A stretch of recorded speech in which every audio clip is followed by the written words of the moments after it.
Welcome back to the channel, family, and another podcast. My name is Paul and Peter in Scotland. Very pleased to be here, pleased to be clean by the grace of God, and I'm thrilled to be joined today by Eve. Hello, CA family. Eve, I'm a recovered addict from England. Excellent, glad you're here, Eve. And Arthur. Hi, Paul. Hi, Eve. My name's Arthur. I'm a recovered addict calling from the UK today. Good stuff. Welcome back to the channel. Today we're going to be having a look at some topics from our basic text, Alcoholics Anonymous, which can be read or listened to anytime completely free at aa.org. We've each brought a topic or two, and we're going to be sharing back on each other's topics. If you're new to recovery or new to the channel, please check out the other podcasts. We've got podcasts on each of the 12 steps. We're 3/4 of the way through a series on the traditions. There are about 15 or 17 personal stories. There's a podcast on the Spiritual Malady, the entire psychic change. There's one on the ABCs of addiction, and various others. I think this is the 10th or 11th in this series that we're doing now, which is basically a big book study stroke discussion, topic discussion. And so without further ado, further on in the podcast, we'll have information about meetings, how to get to Zoom meetings and face-to-face meetings.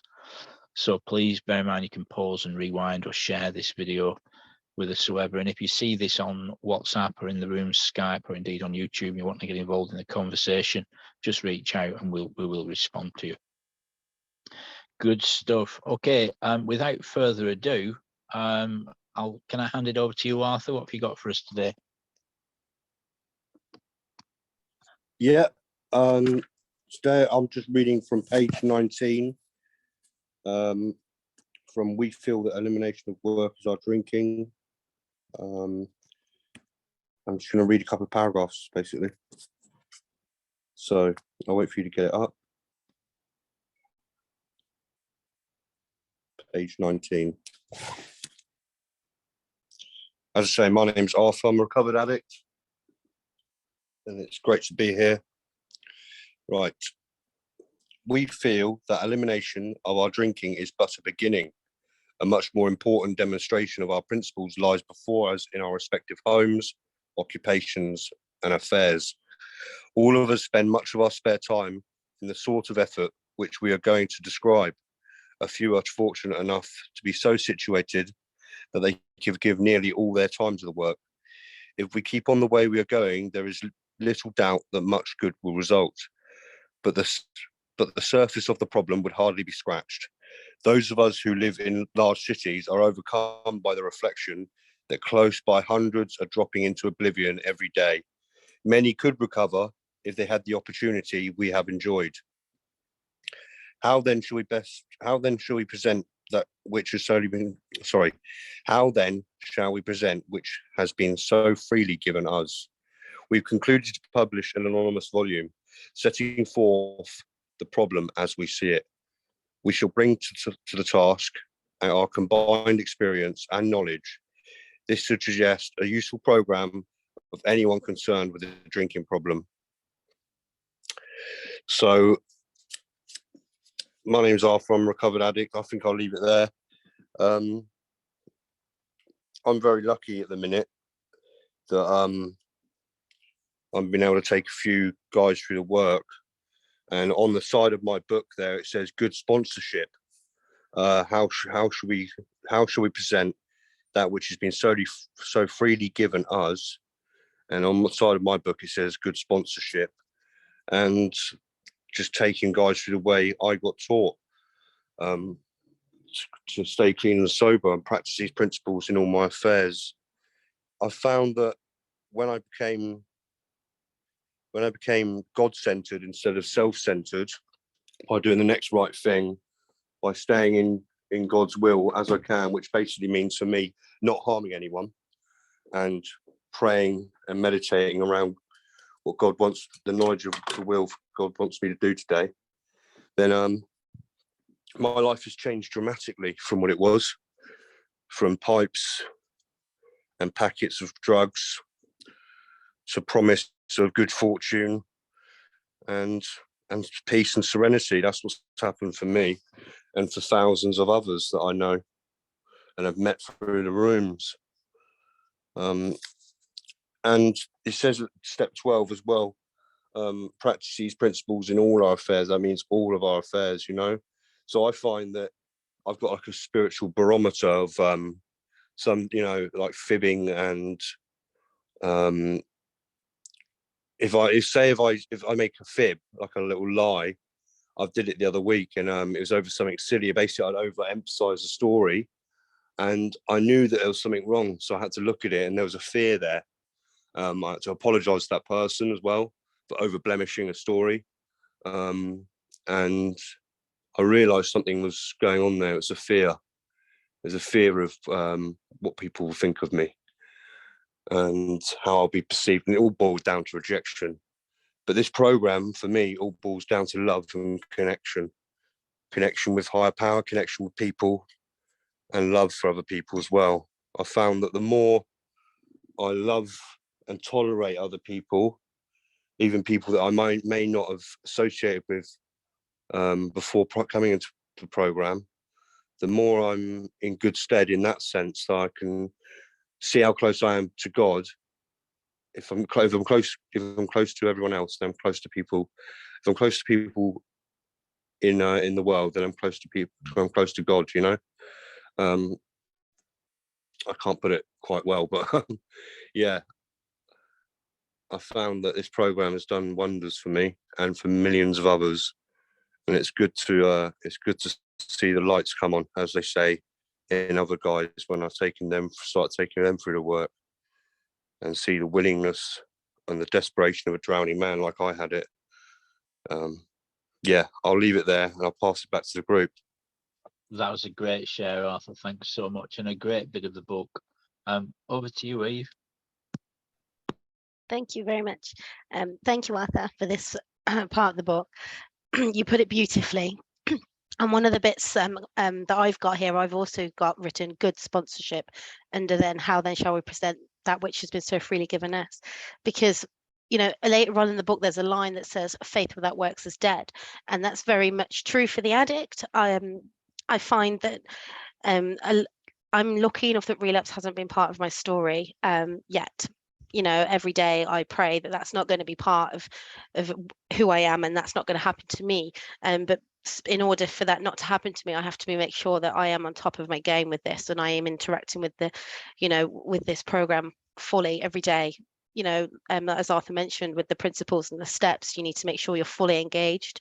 And you put it in such a good way, Arthur, about, you know, the beauty in these rooms when you come in and you see, like you say, the lights come on in people's eyes, and I've had the privilege of seeing that with a few people who have come in after I came in, and it's a miracle to me. It is like a higher power miracle to me, watching everyone else get better alongside me, and watching other people come into these rooms broken and being fixed, and being able to glue themselves back together with the help of this program, the unity and the higher, when you can find your higher power.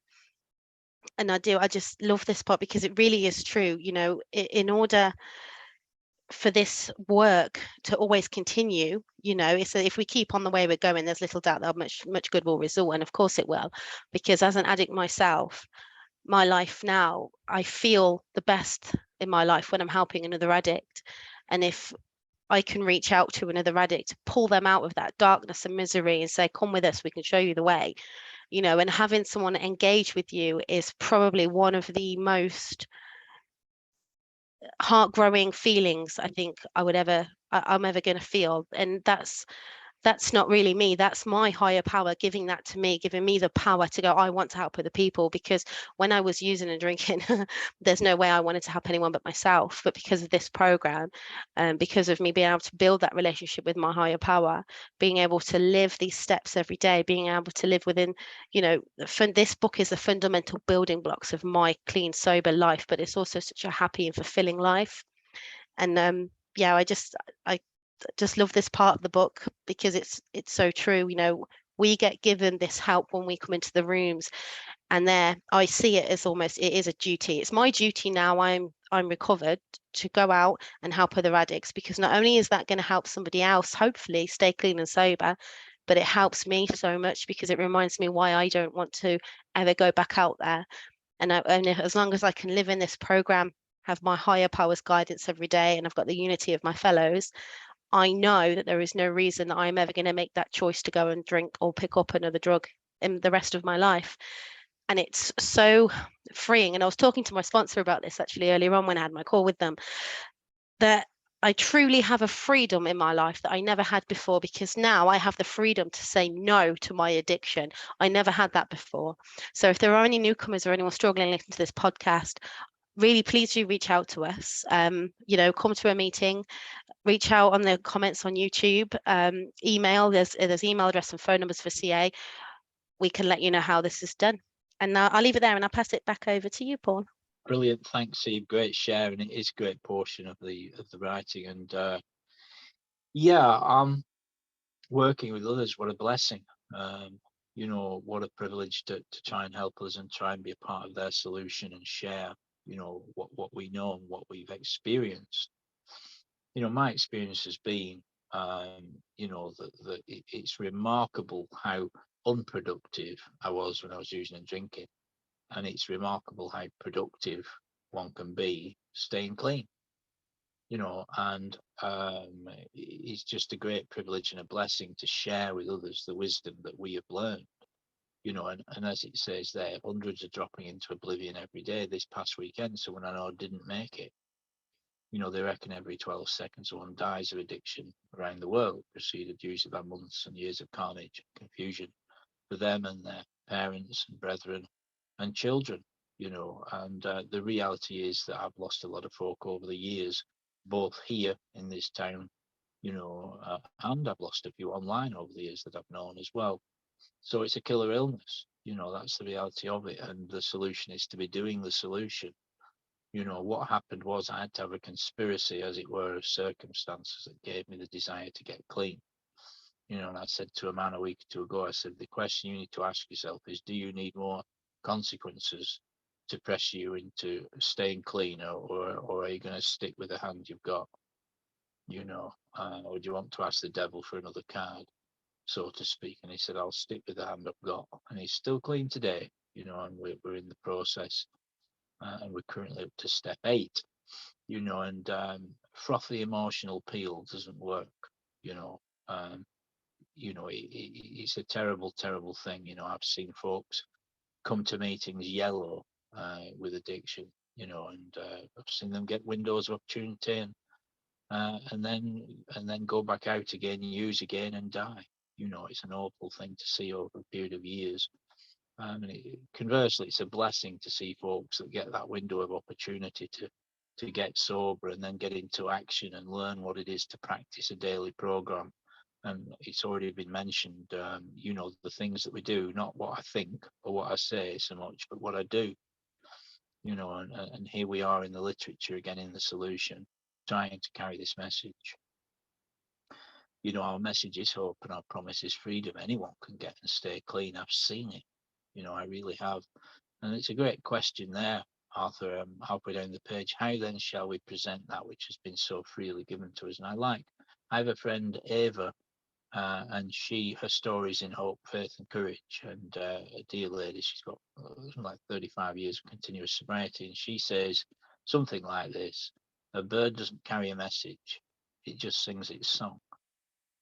You know, we just sing our song. We don't want to leave our music in us and unplayed. You know, each of us has music and we have to play that music. You know, and the music is that we're free today, we've got peace and serenity today. You know, what is the will of God? Well, it's not mystical and unknowable. The will of God is that I'm happy, healthy, harmless, and helpful. That's the will of God. You know, and God gives me power to do that. You know, I mean, every human has the grace of God. That's where the next breath comes from. You know, our next breath is by the grace of God. What I need to do is get operative in that grace, you know, instead of knowing who's got the best gear and where I can flog half of it before I've got it home. You know, being skillful in evil, I need to be skillful in good. I need to learn how to do good. I need to find my niche. You know, I need to find persons that are receptive to the message, to whom I can carry a life-changing, life-saving message.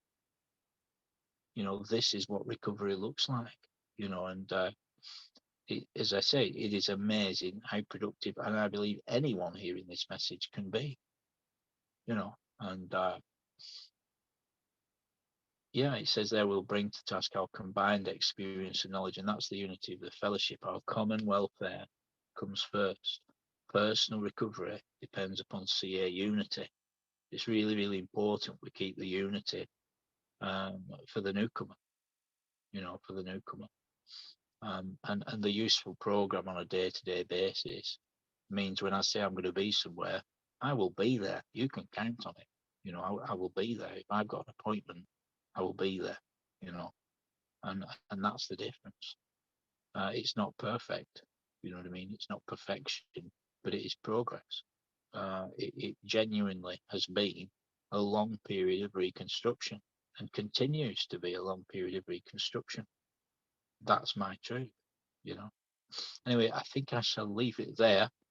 And what have you got for us today, Eve? And with plenty of time, folks, so don't feel rushed. Brilliant. Today I am going to be reading from page 86 to 87, which is the chapter Into Action.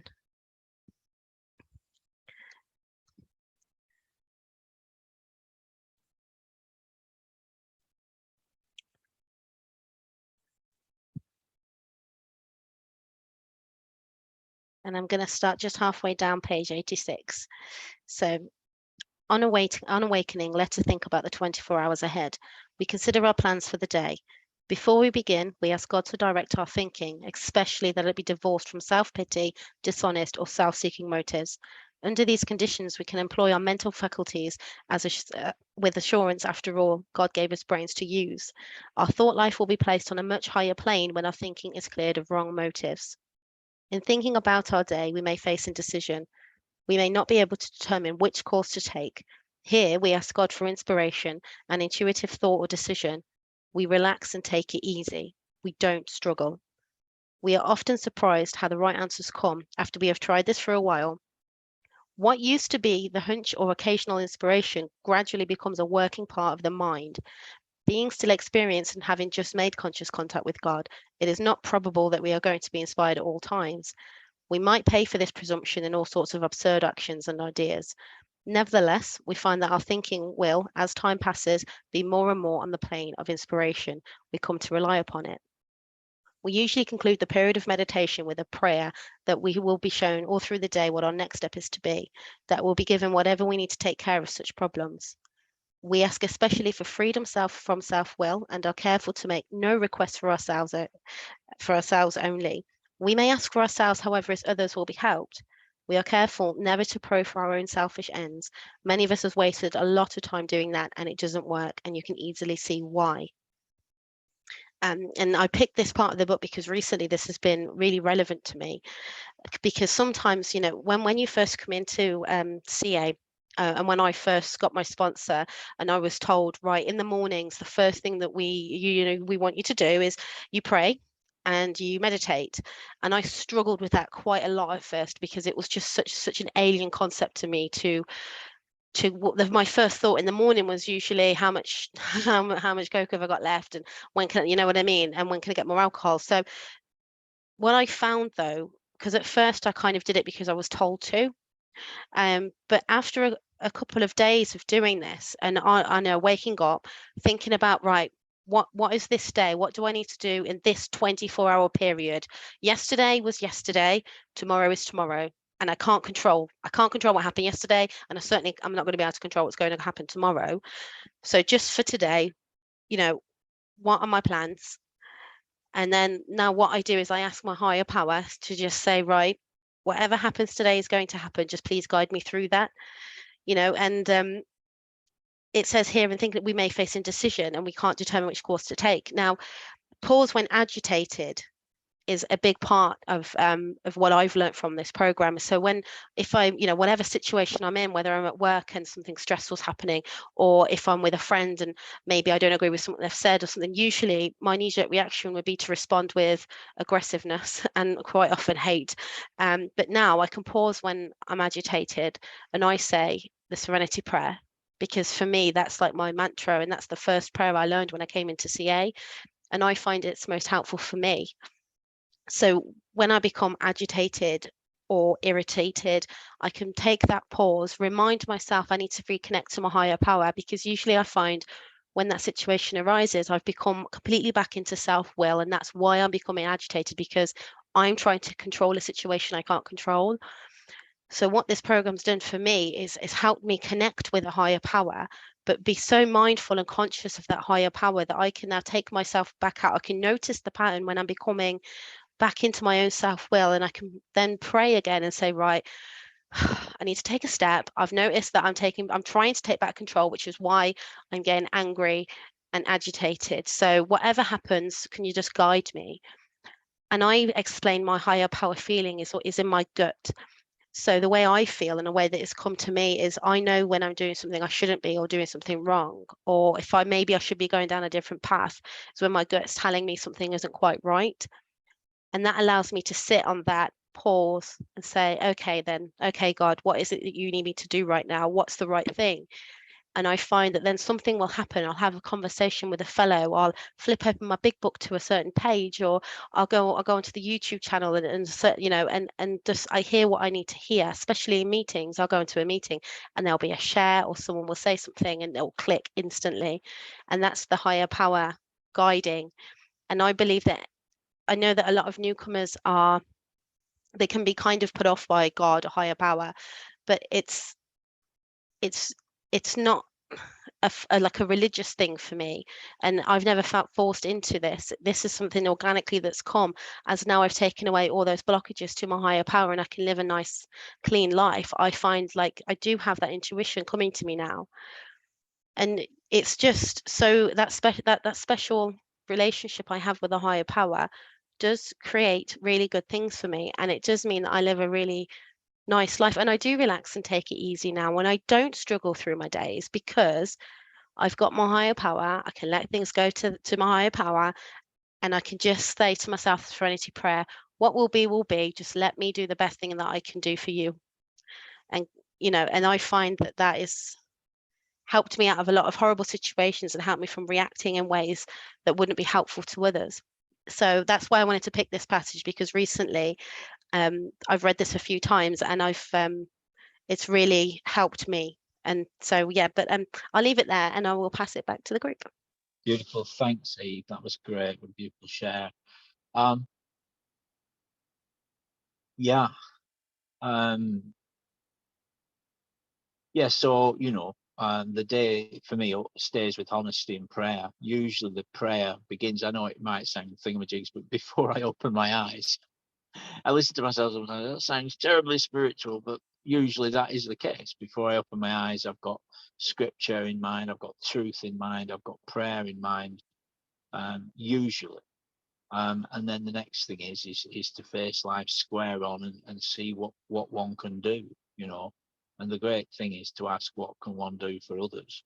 That's the thing, and we all have responsibilities and self-care, and prayer and contemplation. And I think a little bit of willingness in God's hands goes a real long way. You know what I mean?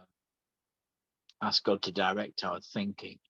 It's a great thing to be free of alcoholism, and of course what we refer to as alcoholism in 12-step rooms elsewhere is called the sinful nature, the lower nature, the disease, the devil, the lower power.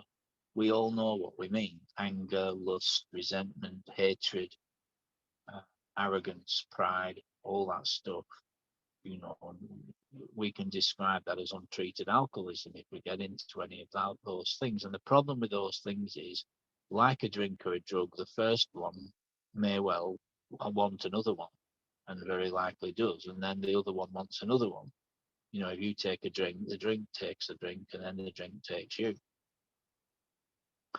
So the whole idea of the steps, I think, is accountability. You know, the reason why we talk about God a lot, the creator, it's about accountability, because autonomy was not working out too good for us.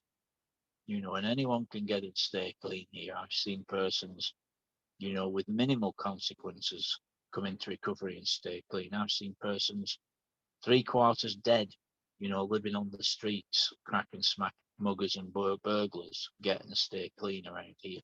So anyone can get and stay clean. Don't misunderstand me. However, the fact remains that persons that have been really embroiled. I said to a man last week, you know, it appears I don't say to people you are chronic this or you are chronic. I say, it seems to me from what you've told me that you're very similar to that of a chronic addict or a chronic alcoholic, and invariably they agree.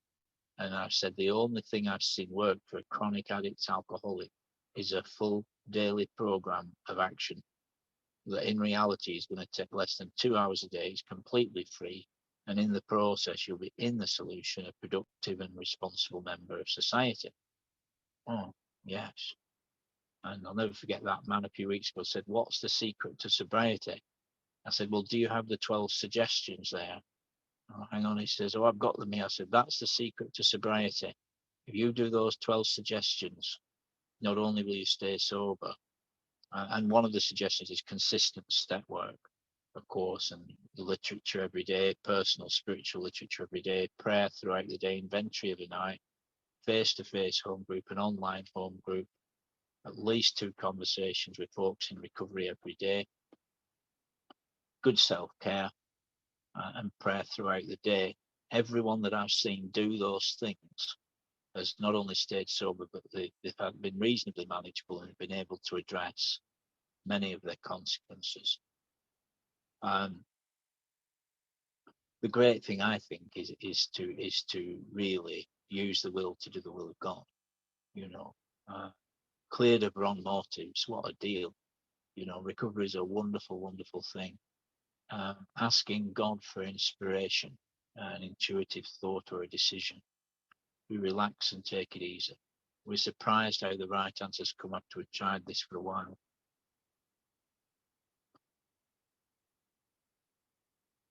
I think the great thing is to go on quietly.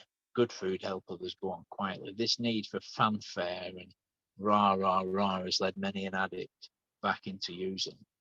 You know, I think meekness and gentleness and self-control are the gifts of God. You know, God is able to make a man or a woman completely whole. That's what we mean by recovery. You know, I have recovered. You know, I am recovered.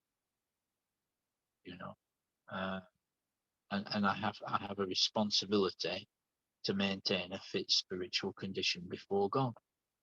You know, I have a responsibility to be accountable. You know, and you know, the core of recovery today, if I can get through to that nightly inventory, Eve and Arthur and whoever else is listening, with and have virtually nothing on the checklist, that's a good day. That's a good day. I can remember years ago, it was only a good day if I'd flogged enough little raps. You know, it's a good day if I can get to that inventory. And a dear sister, newly into recovery, well, I'm saying new in a couple of months in, oh, she said, is it normal not to have much on the inventory? I said, yeah, that is how you know that God is at work in your life. When you get to the, was I resentful, was I fearful, was I harmful, do I owe an apology, could I do anything better? If there's not a lot there, then that's because God is at work and you're in the solution. That is the solution, at work. You know, and that's why inventory is important. And we really need to watch out for morbid reflection, low mood, and obsessive reasoning. You know, alcoholism looks like oppression and obsessive reasoning. And you know, that I was talking to a precious member briefly before this meeting. You know, the bedevilment, staying clear of the bedevilments. That's what recovery looks like. It ain't about the drink and drugs anymore. It really isn't. I honestly can't remember the last time I thought of using drink and drugs. I honestly can't. But I can remember getting miffed you know, and or perhaps speaking a little bit roughly. And that bothers me, you know. If I even think of speaking roughly, that bothers me. You know, and that's the transformation, you know. And as regards, you know, getting in touch with the Creator and asking for the Creator's will and power, what a deal, you know, what a deal. And I'll wrap it up with this, pass it over to you, Arthur. You know, I think the idea of accountability is essential. I think that's at the heart, particularly when you look at step 3 and 11. The idea of the sovereignty of God, the power of God, the mind of God, the heart of God is what is in view in 3 and 11. If you're asking for someone else's will and power, you better hope they're sovereign, otherwise you're in trouble. You better hope God is sovereign if you're asking for power and his will for your life. You know, it's a good day to be clean. Sobriety is the gift that keeps on giving. You know, and I think that the gift of being responsible and accountable is a precious thing. And I'll leave with this. You know, we get to practice things called acceptance. And I was talking to a precious member yesterday, and we both agreed that there are times in our lives where acceptance is far easier to talk about than practice. We all get tested with, particularly if you want to work with others. I can tell you, if you want to work with 3 or 4 folk at a time, sooner or later you'll be tested. You know, God doesn't tempt anyone, but God does test us in order to refine us, that we come forth as pure gold. And you know, things crop up where that's the last thing we want, is to accept something. You know, because we want to exert our will or our anger or our perceived dishonor.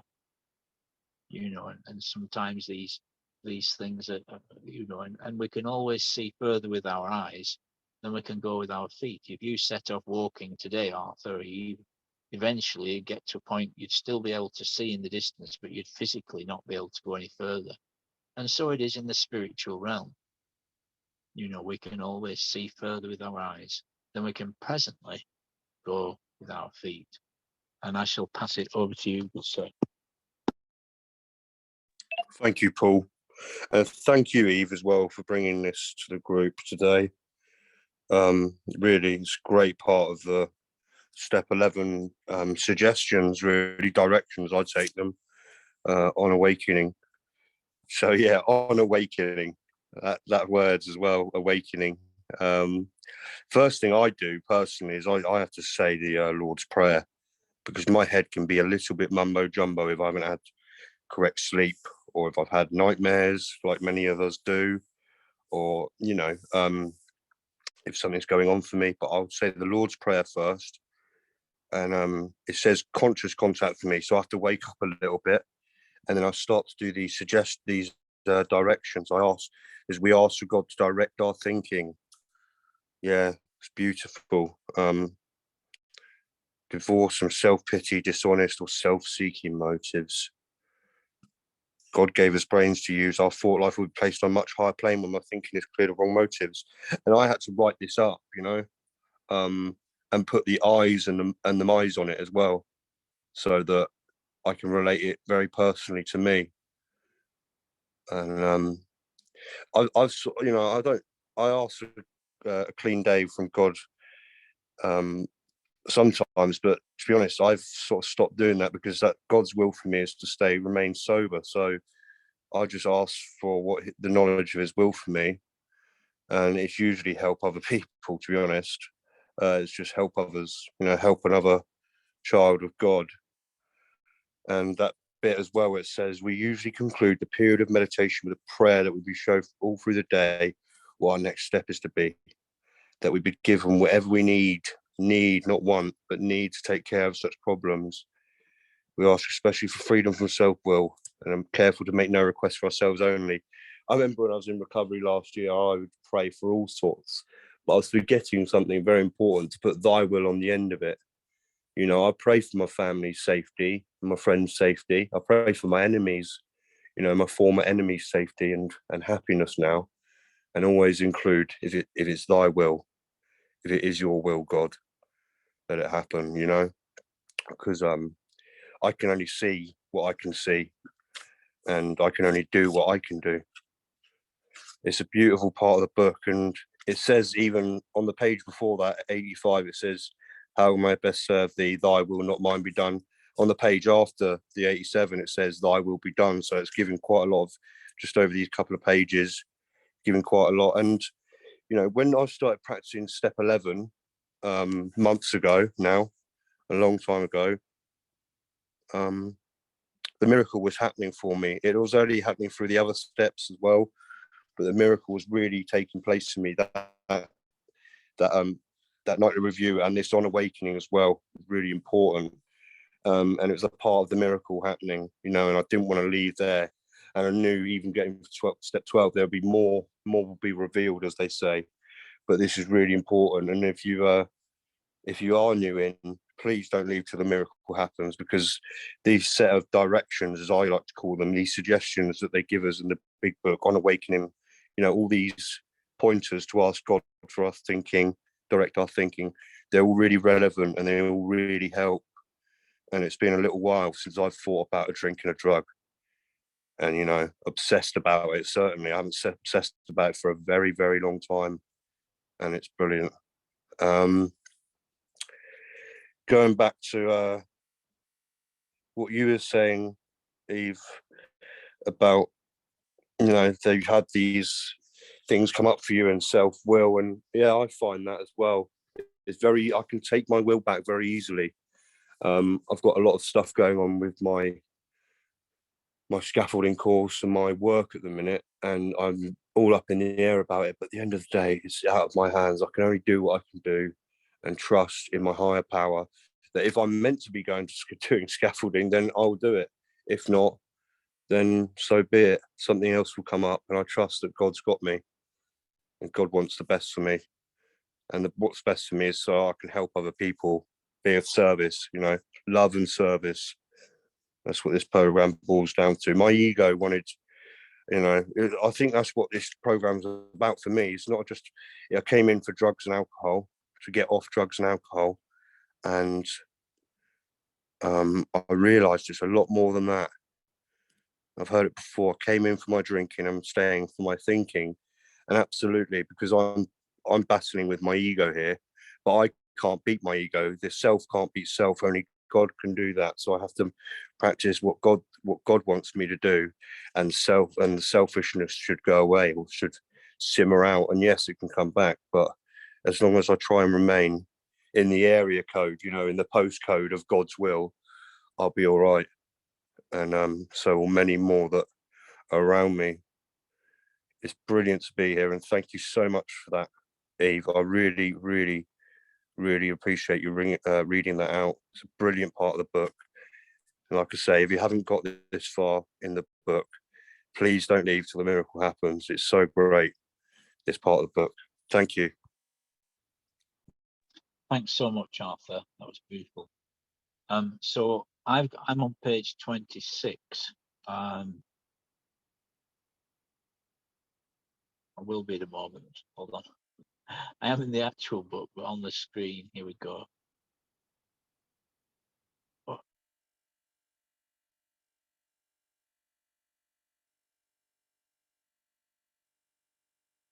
There we go. Right. So page 26.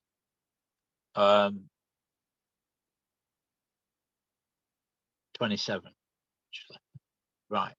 So this is in there is a solution. The doctor said, "You have the mind of a chronic alcoholic. I've never seen one single case recover where that state of mind existed to the extent that it does in you." Our friend felt as though the gates of hell had closed on him with a clang. "Is there no exception?" "Yes," replied the doctor. "Exceptions to cases such as yours have been occurring since early times, here and there. Once in a while, alcoholics have had what are called vital spiritual experiences. Vital spiritual experiences. To me, these occurrences are phenomena. They appear to be in the nature of huge emotional displacements, rearrangements.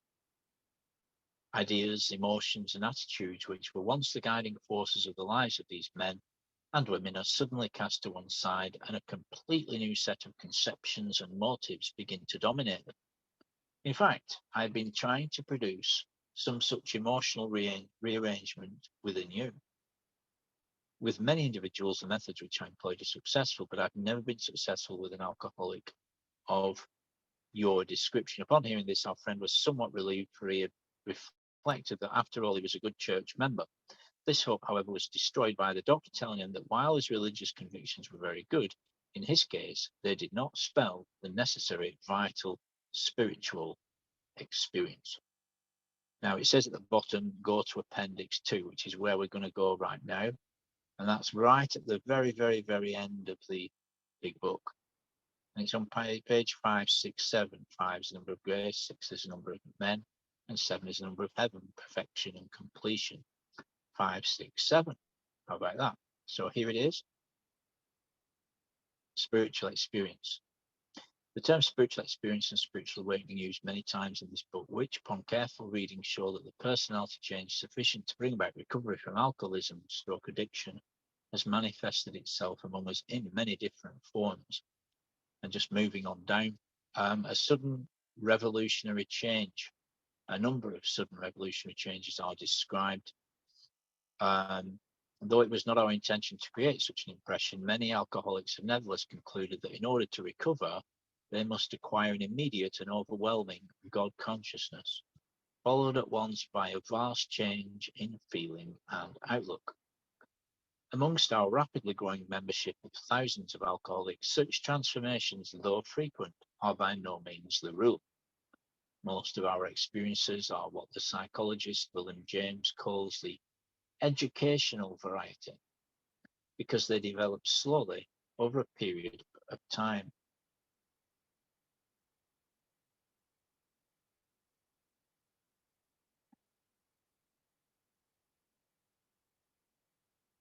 I'm still here, just a moment.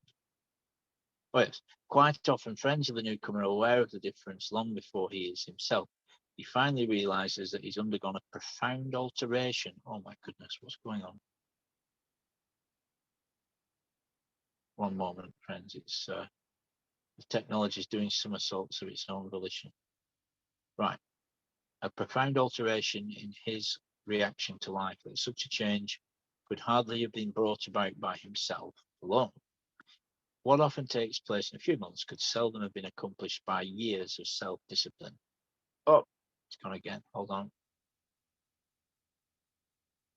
With few exceptions, our members find they have tapped an unsuspected inner resource, which they presently identify with their own conception of a power greater than themselves. Most of us think this awareness of a power greater than ourselves is the essence of spiritual experience. Our more religious members call it God consciousness. Most emphatically, we wish to say that any alcoholic addict capable of honestly facing his or her problems in the light of our experience can recover, provided he or she does not close their mind to all spiritual concepts. He or she can only be defeated by an attitude of intolerance or belligerent denial. We find that no one need have difficulty with the spirituality of the program. Willingness, honesty, and open-mindedness are the essentials of recovery, but these are indispensable. And then it talks about contempt prior to investigation. So I just want to share briefly on varieties of spiritual experience. I've known persons come into the rooms of recovery face-to-face and online, very, very confused, very bedeviled and baffled and deluded, not knowing what's going on. And to start with, faith and trust grows in their heart in the persons that they hear share. They start to believe that they once used drugs and that they are now clean. They hear the message of hope, faith and courage, and they become convinced that what they're hearing is the truth. And then slowly but surely they believe that recovery can also work for them. And then they slowly start to meet other members and they listen to their stories and they have faith and trust that they too have recovered from a seemingly hopeless state of mind and body. And as this proceeds, eventually faith is created in their heart that they too can recover. And so that's the power of identification in the fellowship, both in the problem and in the solution. And then persons then use the group, though they may not be aware of it at the time, as their higher power. Of course, the bigger picture is that God's working all things together for their good, whether they realize it or not. And they use initially the group as their higher power, and the collective wisdom and shared experience, as we've just read, is their higher power. And in some cases they use the literature, I've heard that said, as their higher power. Other persons come in with I've worked with a man that was a Mohammedan, a Muslim. I've worked with Hindus, Buddhists, atheists, born-again Christians, Jehovah's Witnesses. I've worked with Catholics, and all different types of belief systems. But the truth of the matter is, if what they had going on prior to meetings was working, they wouldn't have ended up in meetings. You see, that's the thing. I worked with one man who was a very fierce Mohammedan, very strong. And I had to say to him, if it was working that well for you, then why do you need the 12 steps? And that's the reality of it. The steps, whatever our personal faith, give us a practical approach to the Creator, and we can receive power and wisdom.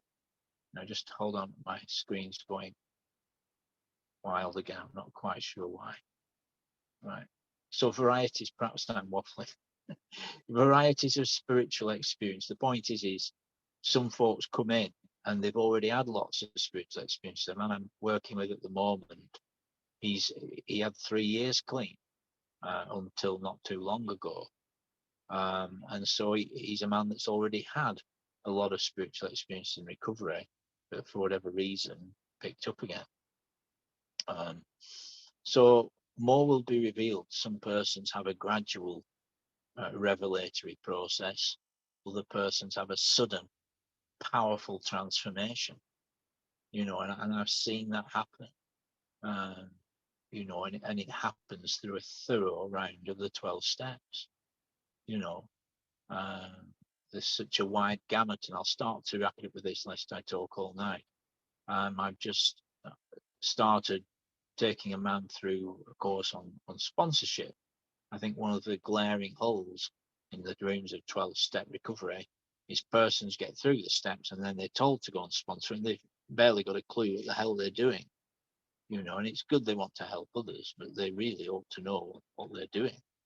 At least precisely how they're going to take them through the steps.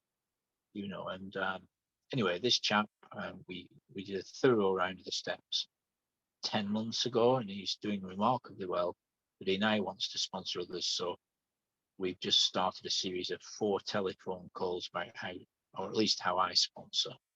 And during that conversation today, we spoke about the need to be clear with persons that whilst it's wonderful if they have pre-existing faith, the steps are a practical approach to God.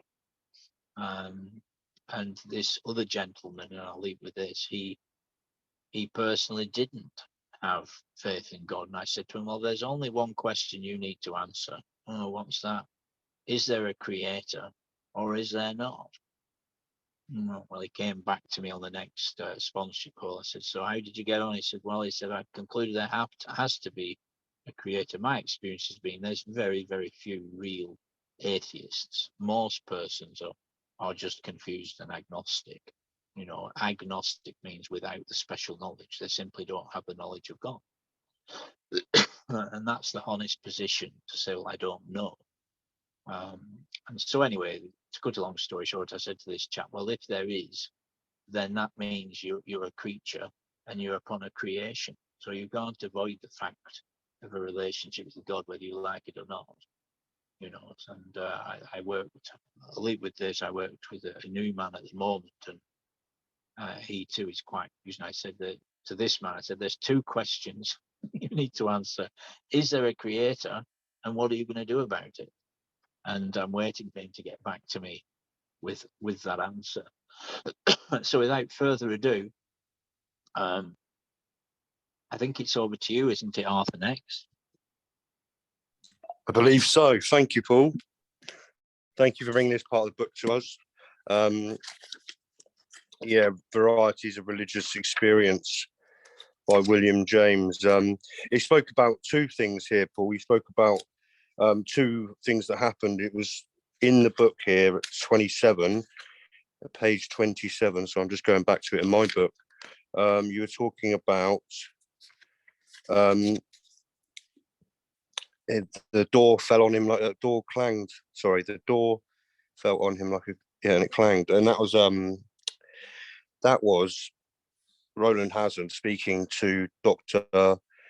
Carl Jung, and Carl Jung was one of the prominent psychiatrists in the world at the time, and he's saying had what are called vital spiritual experiences, and that's what this book does for us. That's what this book does. It's like you just said in your share, Paul. It's a practical approach to get to God, and it's a practical approach to get these vital spiritual experiences and this spiritual awakening and have your spirit wake up. And I love that. I love that this is a practical approach to it, because I was a practicing Catholic and have gone to church many times, gone to doctors, gone to all sorts of medical and religious peoples about my alcoholism when I was in the throes of alcoholism and addiction. And if they're honest with themselves, which they normally are, that they don't really know what to do. And what this book is about getting connected to that power. As for me, I am powerless. I need to get connected to that power, and that's where these vital spiritual experiences happen throughout the steps. For me, it's not just at the end of the step. I mean, end of the step 12, having had a spiritual awakening as the result of these steps. I mean, I've had many spiritual experiences throughout the steps. Step 4 and 5, for instance. Step 3, step 8 and 9, step 11. All of these steps I had experiences on, and spoke about Roland Hazard, who was a member of the Oxford groups in the 20s and 30s, who got Ebby out of a scrape with court and brought him into Oxford groups, and then Ebby went on to tell Bill about this program, their program, the Absolutes. And I've heard it in the Joe and Charlie tapes before that many of these guys, Dr. Bob, Bill Wilson, Ebby Thatcher, they all went to the Oxford groups, and there was 4 Absolutes. I can't remember what the Absolutes were, but there were 4 Absolutes, and the problem with it was they were having trouble being anything but getting absolutely drunk, and God bless Roland Hazard as well God bless Carl Jung for passing this information to Roland Hazard and giving it to Ebby Thatcher, who gave it to Bill, who gives it to us, Dr. Bob and us, as in this book. Yeah, and it says for applications, see Appendix 2. And when you go to page 5, 6, 7, it talks about William James there. And he says in his book that religious experiences, people never have them when they're having a good time. I certainly didn't have any spiritual experiences when I was having a good time.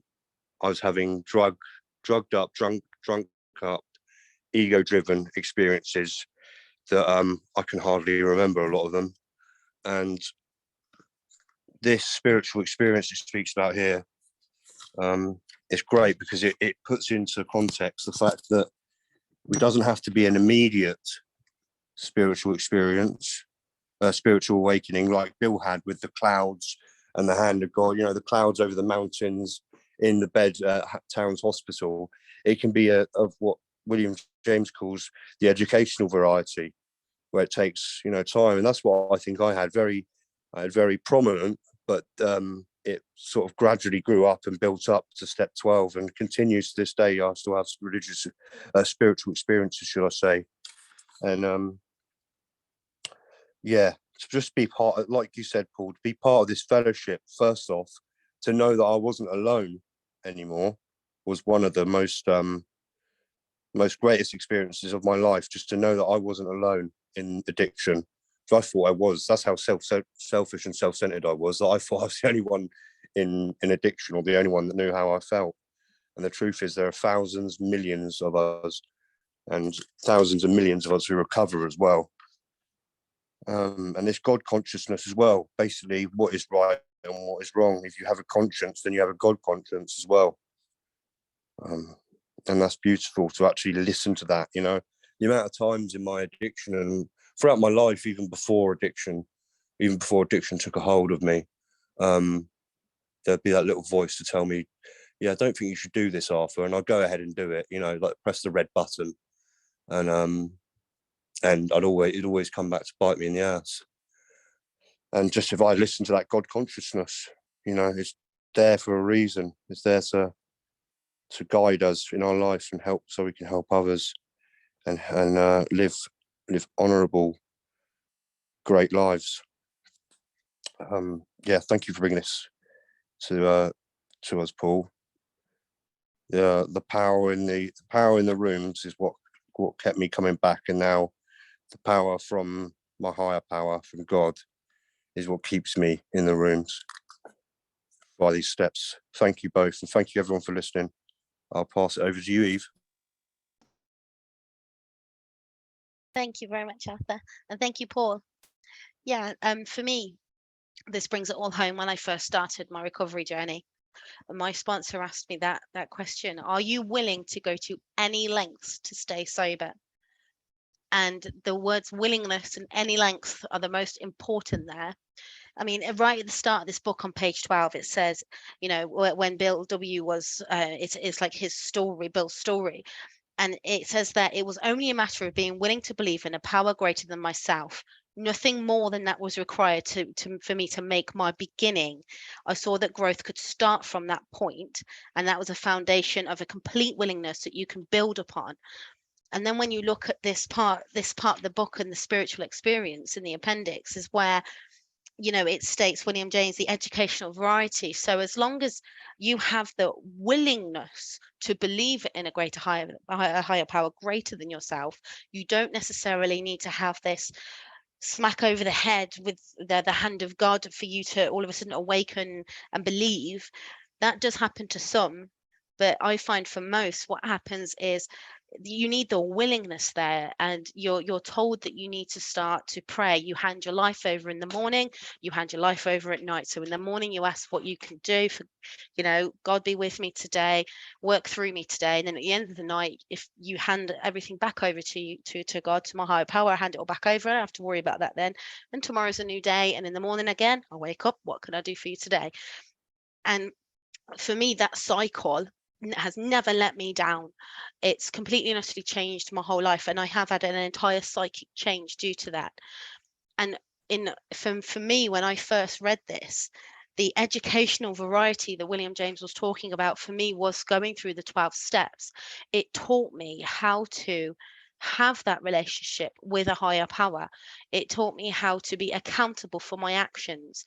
It taught me how to, you know, pause when I was agitated. It taught me that I can't change things, you know, all the time. And it taught me that I can't be in control of my own life, because when I'm in control of my own life, that's when all the bad things happen. So I know that a lot of newcomers or a lot of people get quite put off, and they get scornful when they hear us talking about God a lot. But the reason we talk about God and higher power is because it is real. And it's easy to, you know, like it says, you know, it's easy for you to have contempt prior to investigation, but if you do those investigations and you come along the recovery journey with us, I can assure you that once you've gone through the 12 steps, you will have that spiritual experience, and it will come because you're opening yourself to the willingness to believe in a higher power. And as soon as you're willing to believe, your higher power is then going to be able to be seen in your life. You're going to be willing to see the things that higher power is doing for you, because I always said that I didn't believe in God, and I hated God. God created this life for me. Somehow, why would he love me? It's his fault I'm an addict. No, it was my fault I was an addict. My actions built my consequences. And when I came into recovery and I was able to let my will go and have a higher power to guide me, all of a sudden, there are no drugs, there are no alcohol, there are no consequences to my behavior.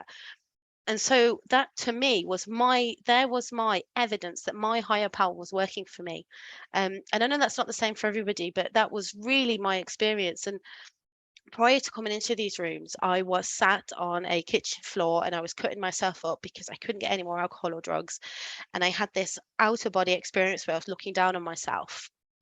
And all of a sudden I had this thought, what the hell are you doing? What are you doing to yourself? And why are you doing this? And I'd never had that before because I'd always just blamed everything on everybody else. And all of a sudden I had this moment of accountability, like, what are you doing to yourself? And for me, after coming into CI, I realized that was my higher power showing me, right, it's time to stop. It's now time. You've got to stop this. And after coming into CA and being able to build that relationship with my higher power, I am free of the addiction. I am free of the battle that used to rage in my head all the time, because I now hand it over. My higher power has reached into my heart and taken that away. And with that guidance now, I can help others. And I just, this part of the book makes me quite emotional because of that. And I just feel that if there are any newcomers or anybody who doesn't believe in the higher power, then get some more knowledge on it, rather than just going, no, I don't want to do this because this isn't for me. I don't want to believe in God. Give it a try. Before you say no, before contempt prior to investigation, before you say no, why don't you come along to a meeting or something and have a look and really see what we're talking about? Because I can promise you, if you just have that willingness to believe, amazing things will happen for you. And we can all promise you that because we've all seen the miracles in these rooms, because that's what they are. They are miracles. We're all miracles.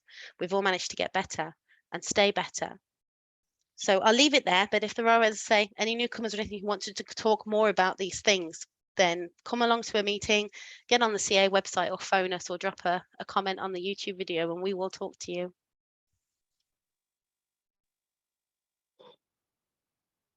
What I'd like to do is just invite us all to take a minute or so to just share very briefly whatever's on our heart as we come to the end of this podcast. And I just want to respond briefly. What a blessing to hear such a clear message of hope, faith, and courage. What a blessing to know that anyone can come to these rooms and get recovery. What a blessing to know that right now someone somewhere is getting free from active addiction.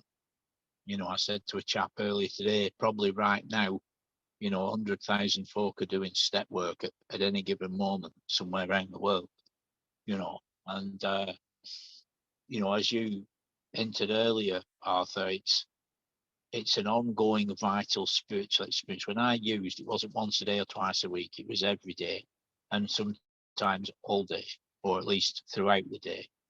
And so I have to have an ongoing vital spiritual experience, and I get that through listening to you folks in meetings, literature, prayer, working with others, journaling, step work, all these things is how I have an ongoing vital spiritual experience. Now on the screen, before we get to the screen, I suppose I could mention the screen now. So on the screen now are meetings. All the ones in blue are on every single day. There's one in the middle there that's a 24-hour, 7-day week non-stop meeting. It's a really healthy one. There's always about 140, 160 folk there, and it's permanently on, and it's been going over 2 years. There's lots and lots of meetings. There's a group there called We Can Recover that we are often found at, that's on at 2 p.m, 8 p.m, and 9:30 every day. The Breakfast Club at top right, these are UK times, every morning at 7:30, Great Gratitude at 9:30, Pop-Up Recovery at 10:30. And then there's that Never Too Early on Zoom on the left there. That's, all these meetings are on Zoom that we're talking about now. That's on every morning at 8 a.m. Over on the right, Daily Reprieve is on at 9:30, reaching out at 11 to Zana at midnight. So there's lots of meetings and you're welcome at them all. If you're in the UK and you're looking for face-to-face meetings, if you go to that top centre web address, cocaineanonymous.org.uk, that's one word, cocaineanonymous.org.uk, you'll get face-to-face and online meetings there, as well as lots of resources. So, you know, we use lots of literature. You can read or listen to the book we've been reading from today, Alcoholics Anonymous, often called the Big Book, completely free anytime at aa.org. And if you can't get a hold of any of the literature, Hope, Faith and Courage, Quiet Peace, or the 12 Steps and 12 Traditions, reach out to us wherever you see this broadcast and we will help you. So yeah, without further ado, what's on your heart, Arthur?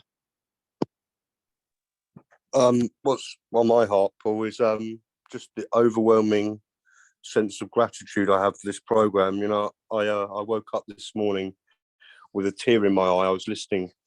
I woke up, I left my my speaker tape on from Scott L, and he was talking about step 4 and 5, and I woke up in tears of joy that I don't have to use and drink anymore. And as I speak to you now, I've got a tear in my eye because I'm truly overwhelmed with this program and what it's done for me and the people in it and my life now, the peace I have, and just the people around. Yeah, the people around me. I wish, I implore anyone who has alcoholic or addiction and can truly say to themselves they've got alcohol addiction problems. Don't have contempt prior to investigation. Don't have prejudice about this. If this can work for me, it can work for you, and I promise you it will change your life. And if no one's told you today that they love you, I love you. Thank you, Eve, and thank you, Paul. Excellent. Thanks so much, Arthur. Thank you so much for being here, and thanks for your message. Always clear. Thank you. Eve? Again, really, as always, as Arthur said it perfectly, overwhelming gratitude. This program gave me everything that I threw away. Because I didn't lose anything, I decided that I was going to throw it away because I picked drugs and alcohol over everything for, 10 years of my life. And now today, I have family that trust me and I can speak to. I have friends, I have the unity in the rooms. I've got my higher power. I've got my sponsor. And I don't just, I have a life well far and beyond my wildest dreams. And I always thought that would mean I'd be rich and stuff. But no, actually, it's the fact that I can pick up the phone and talk to my mum today. My mum loves me, well, she never stopped loving me, but now she's proud of me and she respects me as a person. And to get your parents' pride back after letting them down for so, sorry, it makes me emotional there, after letting people down for so long, to be given that back is something that I don't think that I could ever give enough back for. This program is, the words can't describe what it gives back to you. And as Arthur said, if anybody is struggling, if anybody doesn't really know what to do, where to go to reach out, the meetings are on there, we're on here, and you need to give this a go if you can, because you are worth this. One amazing brother in recovery always says that God's grace falls equally on everybody here, and it really does. So no matter how long you've been an addict, what you're going through, we have a solution for you. And I'll leave it there. Thanks so much, Eve. Thank you. Yeah, I was just thinking about the power of the ripple effect and how today is much more important than our natural minds might tell us, and how by staying in the solution today, so if you're listening to this, by ruggedly persevering and not giving up, the ripple effect is very, very powerful. By consistently doing the next right thing, and never the next wrong thing, has great, great power, and I had a phone call that I was very moved to receive yesterday from somebody. Some folks' bridge to normal living is a very long bridge. And this was one such person, and they'd managed to get half a dozen months off the pipe. But they just couldn't give up the alcohol, but they've finally given it up. And it was just very moving.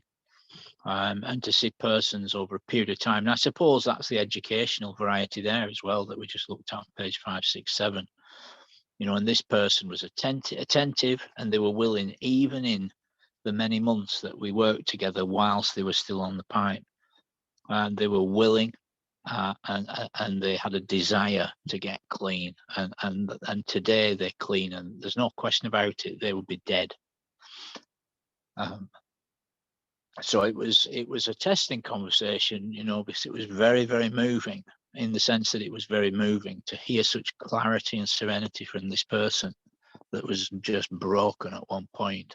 And so that's the power of the ripple effect. By doing the next right thing, you don't realize what lives you can affect a year from now, 5 years from now. So that's about it. That's enough from me. I'm really pleased to be here.